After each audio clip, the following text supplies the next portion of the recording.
Now, I'll question 10 questions and only one answer. Mayroon akong 10 tanong na iisa lamang ang sagot. Answer is what? Answer is 예수 그리스도. Okay, ang tamang sagot ay si Hesus Kristo. Sabihin po natin, Hesus Kristo or Jesus Christ. 1, 2, 3, go! Okay, mas malakas. Okay, sa ano na lang, Jesus Christ na lang para mas ramdam natin yung lakas. Okay, sabay-sabay tayo. Jesus Christ, 1, 2, 3, go! Jesus Christ! Isa pa! Jesus Christ! Isa pa! One. 이 시간 우리에게 꿈을 주시는 분이 누구입니까? Unang tanong, sino ang nagbibigay sa atin o sa inyo ng pangarap?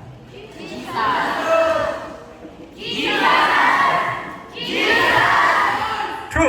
나의 목소리와 나의 눈물과 나의 영혼으로 부르는 노래를 또 듣고 싶어 하시는 분이 누구십니까? Pangalawang tanong, sino ang nais makarinig ng ating mga tinig?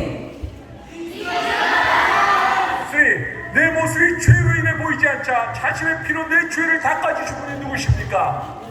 Pangatlo, sino ang nagbibigay, sino ang nagpupunas ng luha natin at nagbigay ng kanyang buhay para sa ating mga kasalanan? 날 위해 십자가를 주신 분이 누구십니까? Sino ang namatay sa krus para sa atin? Five. 나 같은 사람도 사랑하시는 분이 누구입니까? Panglima, sino ang mamahal o nagmahal sa taong tulad natin? Six. 눈물보다 많은 피를 흘려서 나의 죄를 씻겨주신 분이 누구십니까? Panganin, sino ang nagpawi ng ating kasalanan sa pamamagitan ng kanyang dugo? Seven. 우리가 영광 중에 뵙기를 원하시는 분이 누구입니까? Pangpito, sino ang gusto nating makita o maranasan ng kanyang kaluwalhatian?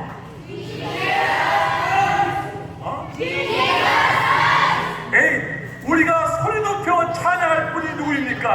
Pangwalo, sino ang nais nating purihin? Nine. 온 열방의 예배를 받으시기에 합당하신 분이 누구입니까? Pangsyam, sino ang dapat nating sambahin? Ten. 세상 끝날에 우리가 만날 분이 누구입니까? At pangsampo, sino ang gusto nating makita pagtapos ng buhay natin sa mundong ito?